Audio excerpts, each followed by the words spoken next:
जतिन। अच्छा जितिन जी, एक चीज बताइए, आजकल के जो युवा हैं वो सरकार पर डिपेंड हो, जो पास हो रहे हैं, ज्यादा पढ़ाई कर ले रहे हैं, वो सरकार पर डिपेंड हो रहे हैं कि सरकार हमें नौकरी नहीं दे रही है। लेकिन वही चीन हमसे 4 साल बाद आजाद हुआ, आज वो स्किल की तरफ भाग रहा है, वहाँ के युवा स्किल की तरफ भाग रहे हैं, अपना खुद कोई ना कोई व्यवस्था कर रहे हैं और कुछ ना कुछ स्किल की तरफ काम कर रहे हैं। देखो, रियलिटी गवर्नमेंट की ये है जो मैं समझता हूँ, क्या आम पब्लिक भी समझती है कि सरकार ने इतने सारे ऑप्शंस दिए हैं सबको, बट वो ऑप्शंस धरातल पे नहीं है। आप अगर जैसे सर गवर्नमेंट ने बोला कि 10 लाख का लोन दे रहे हैं हम, अपना रोजगार करो। अगर आप बैंक में जाओगे उस लोन के रिगार्डिंग, बैंक वाला दुनिया भर की चीजें बताएगा, आपका लोन पास नहीं करेगा। उसके बाद आपको एक ऑप्शन देगा कि आप वहां पे उस मंत्रालय में जाओ, 25,000 रुपए भरो, 25 लाख का लोन अप्रूव होगा। ये रियलिटी आप भी जानते होंगे और पूरी दुनिया जानती है। पैसा लगता है, पैसा मिलना मिलना जब 25,000 रुपए दे के लेना है मेरे को, तो फिर क्या फायदा है उसका? फिर वो क्यों ऐसे ऐसे उड़ा रहे हैं कि भाई 25 लाख का लोन मिल रहा है आपको। मेरे कहने का ये मतलब है कि जो ये धांधली चल रही है ना, हर जगह करप्शन, वो करप्शन नहीं, अभी भी 10 साल के बाद भी नहीं है, वो चीजें हैं। समझ रहे हैं? करप्शन, अगर ये करप्शन पे अगर लगाम या मैनेजमेंट पे लगाम आ जाए, एवरीथिंग इज, मतलब हर चीज सही हो जाएगा। देखिए सर, पिछली जो सरकारें थी, हमें नाम नहीं लेंगे। मैं हम लोग इंडिया के होके हम लोग अमेरिका के लिए काम करते हैं। हाँ, समझ रहे हैं? तो हमारे इंडिया में अपॉर्चुनिटी ऐसा नहीं है, बहुत है, बट यहाँ पे वो पैसा नहीं है, पैसा नहीं मिल पाता है, वो पैसा नहीं मिल पाएगा जो अमेरिका दे देगी। जो वो अगर उनके यहाँ से कोई बंदा यहाँ के लिए हायर होगा, वो हम अगर उनका काम 60,000 में करके दे रहे हैं, वो अगर अपने वहाँ पे हायर करेंगे, वही मेरे को 2-3 लाख रुपए देंगे। तो वो सीन यहाँ पे बहुत ज्यादा करप्शन है। करप्शन जब तक नहीं खत्म होगा, करप्शन के लिए केजरीवाल को लाया गया था, केजरीवाल ने करप्शन का बेड़ा गर्क कर दिया पूरा। करप्शन के नाम पे जब उनको बोला जाता है करप्शन हो रहा है, वो बिजली खंबे पे चढ़ जाते थे कि भैया मैं सुधारूंगा। जितना उनके बस में थी करा, बाद में ऐसा लुटिया डुबोई कि सब लेके अंदर डैम हो गए। अभी उत्तर प्रदेश के अंदर एक डीएम अधिकारी पकड़े गए हैं हाँ, जो करप्शन में लिप्त थे। हाँ, आप लोग देखे होंगे न्यूज मिर्जापुर में, मिर्जापुर में। हाँ, हाँ। तो जो वो पहले यार, वो देखो, जिसका जगजाहिर हो गया, जो सामने आ गया, या जिसने कैमरा रिकॉर्ड कर लिया, जिसकी औकात है, या जिसने बात सामने ले आ दी, वो तो ठीक है। बहुत सारे ऐसे बंदे हैं जो पीछे से सारी की चीजें हो रही हैं। करप्शन सबसे बड़ी यहाँ, नेतागिरी और करप्शन इतना है ना। अगर आपके पास 2 लाख रुपए, आप यहाँ दिल्ली में कमाते रहो, आप यूपी के रहने वाले हो, 10 लाख रुपए जेब में है, आप जिंदगी में कभी गांव में नहीं घूमे हो, जाके चुनाव लड़ जाओ प्रधानी का, तुरंत चुनाव जीत जाओगे। ये रियलिटी है, क्योंकि करप्शन है। यहाँ पे भी अभी चुनाव था, 10-10 हजार रुपए बटे, ये जनता मानेगी इस बात को। लेकिन सर एक चीज बताइए, करप्शन के लिए मोदी आए हैं। इसमें इसमें हमारी भी तो कुछ दायित्व तो बनता है। हम भी तो उसी लालच में पड़ जाते हैं। क्यों नहीं? हम जब गांव में या कहीं भी कोई लीडर चुनते हैं, उसके छवि को नहीं देखते हैं, देखो धीरे धीरे लोग उसके पहचान पूंजी को रहे हैं। देखते हैं। पूंजी को देखते हैं। आप लोग पहचान रहे हैं धीरे धीरे, तभी मोदी को तीसरी टर्म में ले आए हैं कि भाई पहले टर्म में उसने जो काम करा, जो इंफ्रास्ट्रक्चर उसने बिल्डअप करा है, वो इतने सालों में किसी ने नहीं करा। आपने अपनी अपनी लाइफ में इतनी उम्र हो गई, आपने देखा होगा, कभी जिंदगी में ऐसा नहीं होगा, इतने फ्लाईओवर्स देखे होंगे, इतनी रोडें देखी हम ही लोग होंगी, के सामने किसमें अगर 4 साल पहले कोई आया होगा ना, तो यही नहीं देखी होगी। मैंने खुद नहीं देखी, मेरी 32 साल उम्र हो गई। तो एक चीज, हम अपने गांव में आज की डेट में फ्लाईओवर देख रहे हैं। तो ये जो इंफ्रास्ट्रक्चर का काम उन्होंने वो कर रहे हैं, वो कोई नहीं कर सकता था। मैं जो अगर करना होता तो 70 साल देश आजाद हुए हो गए, करता आराम से। नितिन गडकरी ने स्वयं कहा कि हमारे पास पैसे की कमी नहीं है। Nitin Gadkari is the solid person यार, उसके जैसा इंसान बीजेपी में है ही नहीं कोई। और वो जिस दिन निकल जाए बीजेपी खत्म, रियलिटी बता रहा हूँ मैं, मोदी भी हाथ नीचे कर देंगे, वो ऐसा बंदा है। ये रियलिटी है। देखो ऐसा नहीं किसी की, अगर आप पत्रकार हो, आप अगर किसी की लेखनी बन जाओ ना, किसी बीजेपी या किसी पार्टी की, तो पत्रकारिता के नाम पे धूर्त कर रहे हो आप, चौथा स्तंभ उसके। लेकिन आज की मीडिया बिक चुकी है सर, सारी मीडिया बिक चुकी है। कुछ लोग ऐसे हैं जो दिखा रहे हैं। देखिए, हम तो जो आप बोलेंगे जो उसमें रियलिटी काट है पीट नहीं वो करेंगे, दिखानी चाहिए। हम डायरेक्ट दिखलाते हैं। हाँ, काट पीट क्या करते हैं, जैसे किसी की जुबान से गाली निकल नहीं, गया, गाली उसको हम काट देते वो हैं, तो फिर भाई वो बदनाम ना हुआ। अमर्यादित चीज है। लेकिन ये सब चीजें हम डायरेक्ट दिखलाते हैं। मेरे आप देखिए, कह- मेरे अपना न्यूज। मेरे कहने का इतना सा मतलब है छोटा सा, कि अगर करप्शन दूर हो जाए, और उसके बाद जैसे अभी मोदी ने प्राइवेटाइजेशन स्टार्ट करा है, प्राइवेटाइजेशन अच्छी चीज है, बट उसमें करप्शन ना हो। जैसे अगर मान लो इनको नौकरी चाहिए भैया को, और वहाँ उस नौकरी की तनख्वाह 30,000 रुपए, वो 30,000 वन टाइम पेमेंट पहले करवाए, जो जाए जिसको भी, क्योंकि वो डायरेक्टली बोलता है कि मेरे को अगर 5 करोड़ में टेंडर मिला है, तो मैं टेंडर का पैसा मेरे को गवर्नमेंट थोड़ी दे अब रही मैं है। आपको बता दूं, देखे होंगे बिहार में कई पुल गिर गए हाँ। करप्शन की वजह से। बिल्कुल भाई, उसमें अगर यार एक चीज मेरे को पता, 4 एक का मसाला जहाँ लगाना है वहाँ 9 एक का लगा देंगे तो क्या करोगे आप? वही होगा जो होना है और क्या। और उसमें क्या पैसा? लेकिन सर एक चीज और बात है, मान लीजिए करप्शन जो पहले से ही बैठे हुए हैं हर कुर्सी पे, अब मोदी जी के पास कोई जादू की छड़ी तो है नहीं, या किसी के पास। यार अगर हम पहले का देखें तो हमारा देश पहले सोने की चिड़िया था। आप क्यों जवाहरलाल नेहरू को बीच में ले आ रहे हो? अगर उसने साले ने सॉरी मेरे से माफी मांगता हूँ, अगर उसने गलत करा तो वो उसी लिए उसको आज की डेट में हटा दिया गया। 3 बार से सुनना आ रहा है, जीरो दिल्ली के अंदर, और मेरे को लग रहा है ऑल ओवर इंडिया में भी जीरो, इंडिया के अंदर बोलो। इसी वजह से, है ना, क्योंकि उनका पता चल गया। लेकिन हाँ, ये मानते हैं कि बहुत सारी चीजें उनको करनी थी जो नहीं कर पाए, और मोदी को हम इसीलिए ले आए कि मोदी वो काम कर रहे हैं, और उनको 15 साल हो गए। सबसे बड़ा आज अमित शाह का भाषण आपने सुना होगा, बीच में दिया है अभी, कितनी बड़ी चीज की, अगर हिंदुओं के लिए कि इतना बड़ा हाँ। सनातन मंदिर जो हमारा बन गया श्री राम भगवान का, कश्मीर से सारी चीजें गायब हो गई, अमन चैन की जिंदगी, लाल चौक पर तिरंगा झंडा लहरा रहा है, क्या चाहिए? अच्छा अभी एक चीज आते हैं हम दिल्ली में, देखो अगर करप्शन बंद हो जाए, करप्शन भी ऐसा नहीं, यहाँ पे करप्शन का सबसे बड़ा ये चीज है, करप्शन और मैनेजमेंट और करप्शन बहुत बड़ी चीज है। वो मैनेजमेंट और करप्शन अगर दूर हो जाए, सब चीजें सही। अब एक चीज बताइए, और चाइना से इंडिया कंपैरिजन इसलिए मत करो क्योंकि अभी आप कर रहे थे, चाइना में क्या है, राजशाही है, वहां पे अगर इसको बोल दिया ये चोर है तो ये चोर है। इंडिया में ऐसा सीन है, सबका समान अधिकार, संविधान के अनुसार सबका समान अधिकार है। मोदी को भी गाली दे सकते हो। हाँ। ये जो भी गलती करेगा उसको आदमी दे सकता है, यहाँ संविधान का वो अधिकार है। प्रधान, आप देश, आज अमित शाह ने यही बोली, मोदी को आप गाली दे सकते हो, नहीं अगर देश के बारे में कुछ बोला तो देशद्रोह का मुकदमा लगेगा। मतलब प्राइम मिनिस्टर को आपको गलत कर रहा है या कुछ उसकी तुम्हें लग रहा है दिक्कत है, उसके बारे में आप गलत बोलो, कोई दिक्कत नहीं किसी को। अच्छा एक चीज बताइए, दिल्ली के अंदर रेखा को, भाई साहब ये इतनी जल्दी सुधरने वाली चीज नहीं है, करप्शन जो ये चल रहा है। अब हम दिल्ली पे पूछ रहे हैं, दिल्ली के अंदर जब से रेखा गुप्ता जी यहाँ की सीएम बनी है, और बीजेपी का एक संकल्प पत्र भी था कि जो बाहरी लोग यहाँ बसे हुए सरकारी एलडीए की जमीन पे उनको हम खाली कराएंगे।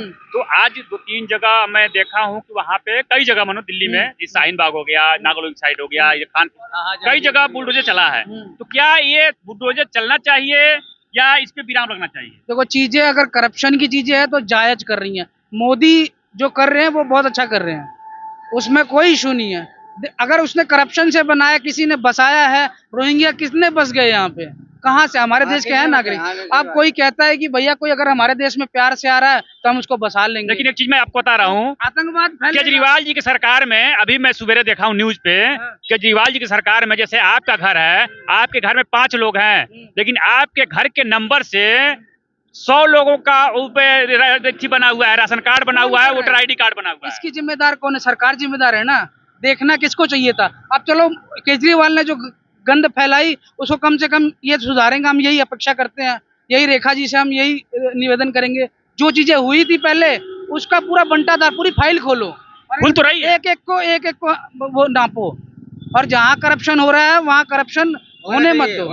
गंज के वहाँ जो विधायक हैं, उन्होंने विधायक की, हाँ, उन्होंने जीतते ही वहाँ गए और एलडीए की जमीन पे जो अवैध रूप से लोग रोहिंग्या बसे, देखो जो इसमें नए नए चेहरे आए थे ना बीजेपी के अंदर इस बार, वो सारे इसी वजह से आए थे कि उनको असली मुद्दा पता था। और देखो वहाँ पे ओझा साहब लड़े थे, ओझा सर कभी पटपड़गंज में थे नहीं, पहले रहा करते थे, उनका मकान भले होगा लेकिन हाँ उनको टीचर की छवि पे जो वोट मिली, बट वो बंदा था रियलिटी, वहाँ पे पहाड़ी वोटर ज्यादा है और उनको उसको पता है सीन क्या है। ऐसा नहीं बीजेपी को किसी एक धर्म का वोट मिल रहा है, हर किसी का वोट मिला, तभी वो जीत रही है। तभी यार देखो आप इस बार इतना बढ़िया, अभी गुड़गांव का चुनाव हुआ, 10 में से 9 सीट ले गए, कभी ऐसा होता ही नहीं था वहाँ पे। और अगला नंबर हिमाचल का है, उसके अगला नंबर पश्चिम बंगाल का है, और इस बार तो भविष्यवाणी मैं बता दे रहा हूँ आपको, इस बार जदयू का रास्ता साफ है, खत्म। जेडीयू जो है वो खत्म, नीतीश कुमार खत्म, बीजेपी पूर्ण बहुमत में आएगी, वहाँ पे गारंटी दे रहा हूं, ये रियलिटी है। Thank you so much sir. Delhi के अंदर रेखा गुप्ता जी जब से मुख्यमंत्री बनी है, यहाँ की सीएम बनी है नई, तो यहाँ कई जगह बुलडोजर चल रहा है। एलडीए की जमीन पे लोग रोहिंग्या आकर के बसे हुए थे, उनके ऊपर बुलडोजर चल रहा है। तो क्या ये बुलडोजर चलना चाहिए या रुकना चाहिए? देखो फर्स्ट ऑफ ऑल मैं ये कहना अगर ये बुलडोजर चल रहे हैं, चलाओ, बट कब तक चलाओगे?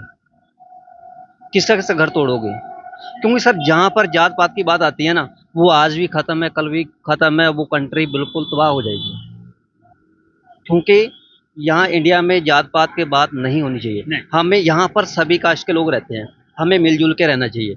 हमें ये सोचना चाहिए कि हमारा इंडिया आगे बढ़ेगा कैसे, डेवलपमेंट कैसे करेगा। या बस यही कहना चाहूँगा। चलो, लेकिन एक चीज है, जो म्यांमार से आए हैं यहाँ पे, उनके पास न पासपोर्ट है न वीजा है। अगर आपके या हमारे लोग अमेरिका में थे तो अमेरिका भी निकाला है, उसका अधिकार है, संविधान भी अधिकार देता है और उस देश का भी अधिकार बनता है। तो क्या अगर इस देश में आकर के बाहरी लोग बसे हुए हैं और वो भी सरकारी जमीन पे, आपका यहाँ रहने वाले हैं, यहाँ के बसिंदा हैं, हर कुछ आपका यहाँ का जन्म मृत्यु सब यहीं होना है, तो आप किसी सरकारी जमीन पे एक झोपड़ी नहीं डाल सकते। और वो विदेश से आकर के यहाँ बसे हुए हैं, जिनका आधार कार्ड कुछ नहीं है, फर्जी आधार कार्ड बना हुआ है, तो क्या ऐसे लोगों को हटाना चाहिए या उनको सब मुहैया कराना चाहिए? हटाना चाहिए, क्योंकि जब तक वो रहेंगे हमारे, पहले ही हमारे तो आबादी बहुत है, जब वो यहाँ से जाएंगे तभी तो यहाँ कुछ होगा। क्योंकि यहाँ के लोग जो हैं वो कोई काम, उनको काम ही नहीं मिल रहा, बाहर के लोग आके काम कर रहे हैं यहाँ पर। आखिर क्यों? आखिर क्यों? लेकिन एक चीज बताइए, हम ही में से या हम ही लोग नेताओं में से जो चुने हुए नेता हैं वही तो बसा रहे हैं, उनके आधार कार्ड बनवा रहे हैं, उनके आईडी बनवा रहे हैं, उनके राशन कार्ड बनवा रहे हैं। तो क्या ये राजनीति इतनी गंदी हो चुकी है कि ये वोट के लिए हम विदेशियों को ला करके बसा लें और फिर अपने सर फोड़वाएं? नहीं, ये तो इनको देखो, ये जो पॉलिटिशियन कर रहे हैं उनको सोचना चाहिए। रोहिंग्या बहुत बस गए हैं आगे। रोहिंग्या आया हुए हैं, पहले आते हैं झुग्गी बनाते हैं, फिर झोपड़ी बनाते हैं, फिर टीन डालते हैं, और ये चलना चाहिए। दिल्ली में 40% रोहिंग्या बसे हुए हैं।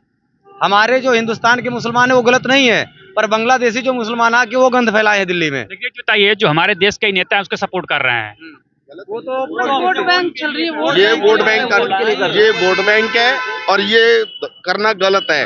उनको अपने देश में शरण देना गलत है। बताइए, हाँ जी। आप टैक्स दे रहे हैं, ये सारे लोग टैक्स दे रहे हैं, चाहे 1 रुपया देता हो चाहे 1 लाख देते हो, बिल्कुल ठीक, और वो आकर के हाँ जी, यहाँ बसे हुए हैं, बिल्कुल, और हमारे टैक्स के पैसे से हमारी सरकारी जमीन पे बिल्कुल वो जाम कर रखा कब्जा क्या रहा हुआ है उन्होंने। क्या सरकार को इस पे डिसीजन किस हिसाब से लेना चाहिए? उनको डिसीजन लेना चाहिए, उनको यहाँ से उठा के डिपोर्ट करना चाहिए, उनको वापस उनके देश भेजना चाहिए। लेकिन आप ही के देश के नेता उनके पक्ष में जाके खड़े हो जाते हैं, तो उन नेताओं को सस्पेंड किया जाए। ये कोर्ट किस लिए बनी हुई है?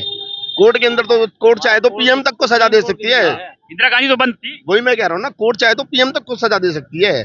तो ये तो छोटे मोटे नेता है, इनको कौन गिनता है? पब्लिक सारी जान चुकी है, अब सब चीज जान। अभी दिल्ली का जो चुनाव था तो उत्तर प्रदेश से अखिलेश यादव जी आकर के केजरीवाल जी का सपोर्ट किए, ठीक, और जब यूपी में चुनाव था तो राहुल गांधी और अखिलेश यादव जी दोनों मिलकर लड़े थे, ठीक। तो एक चीज बताइए, जब यहाँ पे पता है कि यहाँ रोहिंग्या बसे हुए हैं और जहां भी अक्सर गदर होता है या बवाल होता है तो वही पकड़े जाते हैं, तो उत्तर प्रदेश के मुख्यमंत्री उप मुख्यमंत्री आकर के यहाँ उनका सपोर्ट कर रहे हैं, और ये भी आपके घर में 5 लोग हैं, कई कागज पकड़े गए हैं, अभी आपके घर में 5 लोग हैं और 50 लोगों का आपके घर के नंबर से राशन कार्ड बना हुआ है, बने हुए आप देखे होंगे न्यूज में। तो क्या ये सरकार का करना उचित था? नहीं, गलत है ये काम, ये दूसरों के लिए। अभी एक ही रेखा जी को इसीलिए चुना गया है ना कि जो पुरानी चीजें हुई हैं, सबसे ज्यादा बांग्लादेशी और रोहिंग्या तो बीजेपी वाले स्टेट में ही है, वो चाहे यूपी हो, चाहे आसाम हो, चाहे उड़ीसा हो, चाहे झारखंड हो, चाहे बंगाल हो, कहीं भी जहाँ जहाँ स्टेट में सरकार बीजेपी की है सबसे ज्यादा वही है। योगी तो उसका बंटाधार कर रहे हैं, वो वापस कर दिए, योगी जी वापस कर दिए, कर रहे हैं। जैसे सुनिए, एक बैग आप एक निश्चित संख्या बताओ कि 10 भेजे, 50 भेजे, 40 भेजे, बताओ कितने भेजे? एक भी आदमी कोई रिपोर्ट नहीं हुआ है, चाहे बीजेपी का मिनी पाकिस्तान बोलते हैं मेरठ के आसपास के जो संभल का जो इलाका है, मिनी पाकिस्तान। इसकी भेजना ही है तो सबसे पहले बीजेपी स्टेट से भेजो। केंद्र में तुम्हारी सरकार, स्टेट में तुम्हारी सरकार, तुम नहीं भेज पा रहे तो कोई कहता है तो बहाना करते हो कि रोहिंग्या है, रोहिंग्या इंडिया की कैपिटल है, अब नहीं ठीक है। भेज पा रहे हो, डबल इंजन सरकार में, तो घंटा बाद में क्या भेजोगे? दिल्ली बीजेपी का भी तो दायित्व बनता है पहले अपने आप को। ये हिंदू दिल्ली में अब आई है। रोहिंग्या बांग्लादेशी सिर्फ हिंदू मुस्लिम करने का बहाना है ताकि आपस में डिस्प्यूट बना रहे, हमें वोट मिलता अच्छा, है। बीजेपी और सिर्फ कोई मतलब बीजेपी सिर्फ हिंदू मुस्लिम कर। तो इनकी एक मिनट स्टेट में इनकी सरकार है, केंद्र में सरकार का घट्टा लेंगे। अभी आप कहे हैं कि सुनिए सर, एक मिनट, आप कहे हैं कि बीजेपी हिंदू मुस्लिम करती है। हाँ। एक चीज बताइए, रोहिंग्या बांग्लादेशी को भी हिंदू मुस्लिम एक चीज बताइए, से ही करते हैं। कैराना कांड किसके सरकार में हुआ? मुजफ्फरनगर कांड किसके सरकार में हुआ? अच्छा, अब कैराना कांड हुआ, ठीक है, और किसके सरकार में? गोधरा कांड किसके सरकार में हुआ? वही मैं सबको पूछ रहा हूँ। नहीं तो गोधरा किसके में हुआ? गोधरा कांड किस लिए हुआ? उससे छोटा था गोधरा। गोधरा कांड 22 बलात्कारियों को जिन्होंने सुनो अगर पत्रकारिता बिक गई लड़कियों का पेड़ फाड़ दिया था बजरंग दल वालों ने, हिम्मत पूछने की। भाई सुनो, आज से पहले दिल्ली के अंदर, एक सेकंड भाई, दिल्ली के अंदर, दिल्ली इंडिया की कैपिटल है, ये सब जानते हैं। आज ही जेल में चले जाओगे। किसी बीजेपी वाले नेता से पूछ के दिखाओ गोधरा कांड में क्या हुआ था, गोधरा कांड किसकी सरकार में हुआ था? प्रेग्नेंट लेडीजों का पेट फाड़ के बच्चे निकाल देते 3 महीने। वो तो हर कोई जानता है, वहाँ बीजेपी की सरकार थी। अभी पूछो किसी नेता से, अभी जेल चले जाओ। दिल्ली के सुनो, दिल्ली के अंदर बीजेपी की सरकार अब आई है। रियल में देखा जाए तो आज से 10 साल 15 साल केजरीवाल ने राज किया है दिल्ली के ऊपर। दिल्ली के अंदर ज्यादा दूर मत जाओ, स्माल का गांव है हमारा ये साथ वाला, इसके अंदर झुग्गी बस्ती के अंदर कम से कम नहीं तो 30% रोहिंग्या बसे पड़े हैं और कोई कार्रवाई नहीं होती। जी कह रहे थे अभी के लड़कियों का पेट फाड़ 3 बच्चे निकलवा दिए। जो क्रिमिनल होता है, जहाँ स्टेट की किसी सरकार होती है, उसको सरकार का कोई मतलब नहीं होता है। जो मानसिकता होती है, क्राइम करता है, वो खुद आदमी। अब ये कहते हैं हिंदू मुसलमान वाली बातें, कोई हिंदू पकड़ा जाता है क्या कहीं आतंक करता हुआ, दंगा करता हुआ? आज तक कोई हिंदू, कोई राजू, कोई बिट्टू, कोई अमित, किस टाइप का हिंदू नाम का कोई बंदा पकड़ा गया है? जितने पकड़े जाते हैं सब। इंदिरा गांधी को कौन मारा था? तुमने मारा था भाई? नहीं, इंदिरा गांधी। बेवंत और सतवंत सरदार थे। भाई जात पात पे मत जाओ, पहले बेवंत और सतवंत सरदार थे। हिंदू मुसलमान के बाद वो क्या बोले, जो हिंदू कभी कुछ नहीं किया। मोमडन जितने नाम आ रहे हैं सब मोमडन नाम आ रहे हैं, क्यों आ रहे हैं? तो इंदिरा गांधी को कौन मारे? अरे मैं पूछ रहा हूँ भाई तुमको गांधी को कौन मारे? तुम किलस क्यों रहे हो भाई? तुम किलस क्यों रहे हो? तुम्हारा नाम क्या है? नाम क्या तुम्हारा? नाम क्या तुम्हारा? नसीम नाम है, नसीम। तभी तो ये बता रहा है, तभी तो ये तो वही तो मैं पूछ रहा हूँ, कल हिंदू नाम आ क्या आ रहा है? हिंदू नाम देखा? तुम बता दो, एक नाम बताओ। राजू नाम लगा के और है नसीर। अब लव जिहाद कर रहे हैं नाम। मैं ना अभी फेसबुक के अंदर सबूत दे सकता हूँ। मोमडन लड़की है, हिंदू का वशिष्ठ का नाम डाल के और फेसबुक चला रही है लड़की, और मैं अच्छे से जानता हूँ, पता किसका नाम लूं।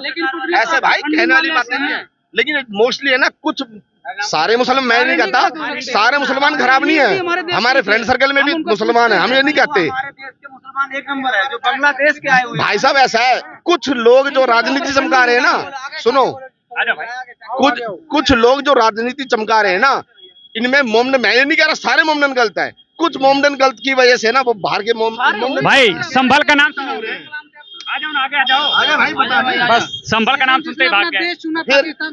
संभल का नाम पूछा तो भाग गए। पुलिस वालों तक पे दंगे करे, गोलियां चली है। संबल, आपको एक चीज बता दूं, संबल को मिनी पाकिस्तान बोलते हैं। मैं कह रहा हूँ फंडिंग होती है दिल्ली के अंदर जो पॉलिसी वहाँ की चल रही है ना, यूपी की, ये क्या नाम है उनका, अपने सीएम का। अभी संभल के बाद पूछा तो भाग गए। मेरी बात सुनो, जिस मंदिर को 4 तल्ला नीचे दबा रखा है, 4 मंजिल, वो कैसे क्रूर, और औरंगजेब मैं कहता हूँ योगी नीति है ना, ऑल ओवर इंडिया में योगी नीति होनी चाहिए, मुझे पसंद है। काम पसंद है, बहुत बढ़िया पसंद है। लेकिन एक चीज बताइए, बुलडोजर लाते हैं, क्या पसंद है? किसी का घर तोड़ दिया ना। एक मिनट, कोई कहता है योगी अगर मुसलमान को इस तरीके टारगेट कर रहे हैं, मुस्लिम दबा के वोट कर रहा है योगी। अच्छा एक बात तो बताओ, क्योंकि वो जानता है रियलिटी। नहीं पता क्या कहानी है भाई, जो ये मोमडन वाली बात आती है ना, वो बुलडोजर चला रहा है भाई, अपने बच्चे को रोकते क्यों नहीं? जब बच्चा कमा के लाता है, दंगा करके इकट्ठा करके लाता है, जब तो लेके खाते हैं परिवार के, जब नहीं दिखाई देता कि मेरा बच्चा ला कहाँ से रहा है गलत करके। भाई आज उन्होंने जो अभी कुछ दिन पहले कांड हुआ है, अभी नागपुर में भी हुआ है, कहाँ एमपी साइड में, तो वहां पे इतने दंगे करे, लूटपाट हुई है, वो बच्चे भर भर के घर को लेके गए हैं जो, और दुनिया की मतलब गवर्नमेंट का जो इतना नुकसान करा है, मकान घरों, पंडितों के घर जलाए हैं, उनका क्या होगा? उनके जो गाड़ियों को तोड़ दी गई, घरों को तोड़ दिया गया। दो जैसी भी औरंगजेब ने जो हमारे देश पे इतना अत्याचार करा था ना, वही अब हमारे देश में नए महाराणा प्रताप आ गए, योगी जी और मोदी जी। अच्छा एक बताइए, औरंगजेब जो था यहाँ पे बहुत वृतांत किया, हर देश का था वो, भाई था, अफगानिस्तान का था, मोमडन था, तो इसका मतलब यहाँ के इंडियन जो मोमडन है वो सपोर्ट करते क्यों है? देखो एक बार जाके, मैंने देखा है, मैं कह रहा हूँ जो हिंदुस्तानी मुसलमान उसको सपोर्ट करते क्यों है? उनका भाई उनका बाप लगता है क्या? सीधी सी बात, उनका पूर्वज है, आगे बोले ना कोई, हाँ भाई मेरा पूर्वज है, तब तो मैं मानूं चल भाई इसका पूर्वज है इसलिए सपोर्ट कर रहा है। अरे इंडिया के अंदर रहते हो, इंडिया का खाते हो। जब हिंदू मुसलमान वाली बात आती है, ये जब ये देश आजाद हुआ था, पाकिस्तान बनाने की जरूरत क्यों पड़ी? क्यों पड़ी? इसलिए मुस्लिम लीग तभी तो बना था, मुसलमानों ने बोला। मुस्लिम लीग इसीलिए लगा। सुनो हम लोग कितने अच्छे एक हैं सेकंड, कि जो स्वेच्छा से यहाँ रहना चाहते बीच थे, में भाई साहब एक उनको मिनट, बीच में बचाया मत हमने। जब ये जब हिंदू मुसलमान की बात आती है, बोलते हैं हाँ हिंदू मुसलमान करते हो। भाई जब हिंदू मुसलमान के लिए पाकिस्तान बना दिया, हिंदुस्तान के अंदर तो हिंदुओं का है, पाकिस्तान के उनके लिए बनाए। जब पाकिस्तान से सारे हिंदू 1% भी नहीं है अब हिंदू वहां पर, ठीक है, कोई मानता भी नहीं। आजादी के पहले तो कहाँ गए वो हिंदू? हिंदू गए कहाँ बेचारे? इंडिया में तो डिपोर्ट, उन्होंने डिपोर्ट कराने की, चल भाई तुम हिंदुस्तान भागो, बेचारे मजबूरी में कन्वर्ट। जब पाकिस्तान बन चुका है तो हिंदुस्तान में लेते क्या है? मुझे ये बता दो। आपका पाकिस्तान बन चुका, जाओ सपोर्ट करो पाकिस्तान को, खूब जाओ, यहाँ से निकलो। आज यहाँ पर संभल के अंदर, कैराना के अंदर, मुजफ्फरनगर के अंदर जो दंगे हुए थे, अभी मैं भाई साहब से पूछा किसके सरकार में, तो वो भी भाग गए। आज लोग कहते हैं कि हिंदू मुस्लिम हो रहा है। जम्मू कश्मीर से ये सही हो रहा है हिंदू मुस्लिम, ये है ना। जब मोमडन बाहर के मुसलमानों को लाके उनको सपोर्ट करके, अब ये बताओ औरंगजेब कौन था, अकबर कौन था? हमारे देश के तो कोई नहीं है, फिर यहाँ आके उनको सपोर्ट क्यों करते हो तुम? तकलीफ उसी को होगी। 100% आ गया आपके घर में आके मारपीट करेगा, भाई आप क्यों पिटोगे? इस देश में तकलीफ उसी को होगी जो औरंगजेब की भाषा बोलेगा। अगर वो नहीं बोलेगा, योगी जी ने बोल दिया है, जो औरंगजेब का भाषा बोलेगा। मैं तो ये चाहता हूँ होनी चाहिए। हम तो ये चाहते हैं कि दिल्ली के अंदर भी इसकी बीजेपी सरकार आ गई है, और ये जो अपना योगी जी है उसको खूब सपोर्ट करते हैं हम। उसका जो करने का काम करने का तरीका हमें बहुत पसंद है, और यही नीति ऑल ओवर इंडिया में होनी चाहिए। ठीक है सर, ठीक है। तो आप देख रहे हैं अपना चैनल D3D, मैं दिलीप कुमार मौर्य, आप सभी को नमस्कार।